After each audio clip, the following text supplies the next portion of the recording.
오늘날 사람들은 빈털털이다. 가계의 저축예금은 사상 최저인 반면 부채는 사상 최고치를 기록하고 있다. 그리고 사람들은 초조하다. 가만히 있으면서 월 $15 버는 것에 만족하던 시대는 지났다.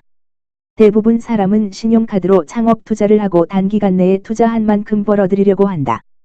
같은 이유 때문에 과도기적 소득이 필요하다. 큰 액수일 필요는 없다. 한 달에 $300든 $500든 어느 정도 소득이 있으면 마케팅 자료들을 구입하고 행사에 참여하고 제품을 구입하는 등 사업에 투자할 수 있게 된다. 이렇게 해야 높은 소득과 혜택을 누릴 수 있는 단계에 이르기 위해 필요한 기술들을 배우고 익힐 때까지 사람들이 이탈하지 않고 계속 머무른다. 셋째 이유는 나의 개인적인 성향 때문이다. 나는 항상 보상 플랜 안에 제대로 된 소극적 소득을 제공하는 구성 요소가 있는지 살핀다. 나는 매월 같은 일을 반복하고 또 반복해야 하는 것을 원치 않는다. 그래서 더 이상 피자헛에서 일하지 않는다. 나는 일을 한 번에 제대로 하고 매월 보수를 받기 원한다. 세상에는 나와 같은 생각을 하는 사람들이 많이 있다. 혜택들을 제공하는 이유는 평균적인 사업자가 리크루팅을 훨씬 수월하게 하도록 도와주기 때문이다. 하지만 사업자들은 이것을 잘 깨닫지 못한다. 사람들에게 현금 $3,000와 하와이 무료 여행 중 선택하라고 한다면 대부분 현금을 선택할 것이다. 그리고 그 돈을 받아 자신에게 청구된 것들을 해결하고 나면 48시간 안에 그 돈은 다 사라지고 없을 것이다. 하지만 이국적인 곳에 여행을 가면 그곳에서 사진을 찍고 비디오 촬영을 하고 몇 년 동안 그 여행을 다시 추억할 것이다. 이것은 회사와 단단히 결합된 평생의 경험을 만들어낸다. 기업들을 대상으로 보상 플랜을 짜는 컨설팅을 할 때 나는 이런 종류의 혜택을 항상 포함한다. 리크루팅과 유지율 향상, 사업자 만족에 기여하는 효과가 크기 때문이다. 그리고 사업자가 크루즈나 무료 여행 혜택을 얻게 되면 그르라는 모든 사람이 그 소식을 듣는다. 새 자동차를 타고 집으로 돌아가는데 공짜로 그 자동차를 얻게 됐다는 사실을 이웃들이 알게 되면 그들은 어떻게 얻었는지 알고 싶어 안달할 것이다. 따라서 보상 플랜에 이런 혜택을 포함하는 것은 회사가 할 수 있는 최고의 투자 중 하나다. 우리는 이런 보상 플랜에 대해 두 가지 문제를 반드시 다루어야 한다. 다양한 단계의 사람들에게 지급하는 것과 적절한 행동을 취했을 때 보상하는 것이다. 이 두 가지 문제의 균형을 유지하는 것이 핵심이다. 이 두 가지 문제는 서로 밀접하게 관련되어 있다. 첫째, 우리는 사람들이 제대로 일을 했을 때 인센티브를 주는 플랜으론 한다. 따라서 한쪽으로 편향되어서는 안 된다. 최초의 주물량에 대해 지급하는 수수료가 사업자 수입의 전체가 된다면 한쪽으로 편향된 경우다. 사업자는 항상 판매를 하기에 노력해야 한다. 그리고 리더가 조직의 하위 단계를 위해 심도 있게 일할 때 보상을 해주는 플랜을 갖는 것이 중요하다. 그렇게 해야 새로운 사업자들이 숙련된 리더들로부터 필요한 지원을 받을 수 있다. 상위 단계와 하위 단계 사람들에게 지급할 때 적절한 균형을 제공하는 것이 중요하다. 너무 최고 단계에만 치중해 있는 브랜드들도 있다. 제품은 한두 가지뿐이면서 높은 수준의 판매 요구액, 예를 들어 월 판매역 $10,000 혹은 $15,000을 가지고 있는 회사들이 있는데 이런 매출을 올리기 위해서는 사업자가 분리독립한 브레이크어웨이 그룹의 책임자에게 받는 오버라이드 수수료를 계속 유지해야 한다. 실제 평균적인 개인 판대액이 적기 때문에 사업자들의 99%는 이런 자격 요건을 계속 유지할 수 없다. 바이너리 플랜에서는 대부분 수수료가 활동하는 레그, 실적을 내는 라인에 의해 발생한다는 사실에서 입증되듯이 새로 가입한 사람들은 거의 돈을 벌지 못한다. 상위 레벨의 보상이 집중된 플랜은 대부분 오버라이드 수수료가 포스터에나 나오는 유명한 소수의 사람에게 집중되어 있거나 미 실현 수당이 되어 회사로 귀속된다. 이런 플랜은 최고 상위에 있는 유명한 사람들에게 월간 수십만 달러의 고소득을 제공한다. 하지만 이런 고소득자들에게 수입이 집중되는 동안 수만 명의 하위 사업자는 자기 가족을 영화관에 데려갈 만큼의 급여도 벌지 못한다. 상위 레벨에 있는 사업자들은 처음에는 성장을 촉진하기 위해 엄청난 액수의 수수료 수입이 찍힌 통장을 흔들며 홍보를 하지만 결국 대부분의 사업자는 자신이 큰 돈을 벌지 못할 것이라는 사실을 알게 되면 조직을 떠난다. 그래서 3, 4년 된 신생회사에서 시작하려 한다. 이들의 머릿속에는 부정적인 생각이 새겨진 채 떠나게 되고 네트워크 마케팅은 성공할 수 없는 사업이라고 믿게 된다. 한편 하위 레벨의 보상이 집중된 플랜 또한 장기적으로 볼 때 효과가 없다. 이것은 사실상 누구나 참가하기만 하면 최소한의 노력을 들여 최고의 이익을 올릴 수 있다는 주장이다.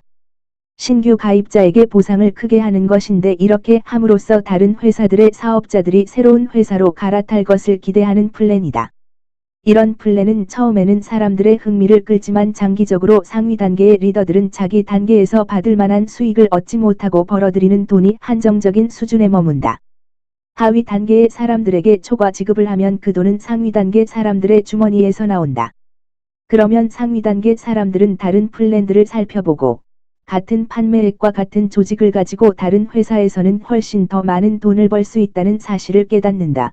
지도부는 빠져나가고 결국 회사는 성공과는 거리가 멀어진다. 보상 플랜의 균형을 제대로 맞추는 것은 과학이다. 사람들은 시작하는 사업자가 최대한 빨리 이익을 거둘 수 있기를 바라지만 동시에 리더들이 큰 수익을 구축하고 유지할 수 있는 플랜을 바란다. 폭에 비례하여 깊이도 있는 보상을 원하는 것이다. 적절하게 만들어진 보상 플랜은 성장을 촉진하는 필요 구성 요소를 포함하면서 사람들이 실제로 일하는 만큼 지불할 수 있다.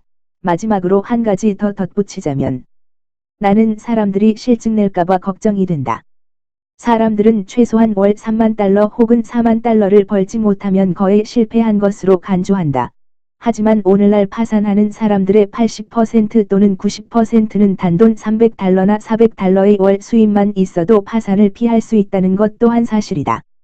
나는 러시아, 우크라이나, 싱가포르, 나이지리아 그 외의 여러 나라에서 활동하는 월 500달러나 1000달러의 수입만으로도 생활 수준에 굉장한 차이를 느끼는 수만 명의 사업자를 알고 있다. 그리고 내가 이 글을 쓰고 있는 현재 세계적으로 진행되고 있는 경제 불황 속에서 미국이나 영국, 다른 선진국에 사는 사람들에게도 이런 소박한 보너스는 큰 도움이 된다.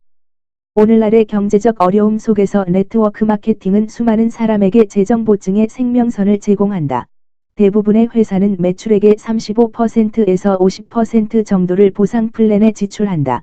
즉 매년 최소한 400억 달러의 수수료가 전 세계의 사업자들에게 지불되고 있다는 뜻이다. 이 사업에 종사하는 사람들 중 대다수가 월 5만 달러를 벌지는 못한다. 그 이유는 그들이 자기 개발을 하지 않고 고소득에 필요한 일을 기꺼이 하지 않기 때문이다. 하지만 플랜이 그들이 일하는 만큼 보상한다면 정당하다. 300에서 400달러의 보너스로 식료품을 사고, 학비를 내고, 약값을 치르고, 자선단체에 기부하고, 자동차 할부금을 내고, 담보대출을 유지한다. 이런 사실을 잊지 말자. 이제 회사를 선택할 때 고려해야 할 다른 사항들을 살펴보자. 지원구조. 어떤 종류의 지원구조가 준비되어 있는가? 당신이 고려하고 있는 회사는 월간 소식지를 발간하는가? 소식지는 높은 수준의 성취를 이룬 사람들, 제품에 대한 특집 기사, 비즈니스 구축 정보 등을 다루고 있는가? 아니면 규제기관이 결국 회사를 폐업시키는데 빌미를 주는 기적의 치료약 경험담들만 모아놓았는가? 회사에서 연차 총회, 리더십 훈련 프로그램, 모임들을 주관하는가? 정기적인 화상회의나 인터넷 생방송을 주관하는가? 자료들은 전문적으로 준비되어 있고 마케팅 관점에서 이익 중심의 효과적인 자료들인가? 포괄적인 웹사이트를 운영하고 있으며 거기서 분파된 개인의 사이트를 운영할 수 있는 규정이 있는가? 대부분의 회사는 이 부분이 취약하다. 여기서 대부분의 회사란 신생회사들만 의미하는 것이 아니다. 취약한 지원 구조를 가지고 있는 회사의 경우 두 가지 문제가 발생하는데 이 문제들은 계속해서 반복된다. 첫 번째 문제. 대부분의 회사에서 지원하는 자료들은 전적으로 제품에 대한 것만 다루고 있다.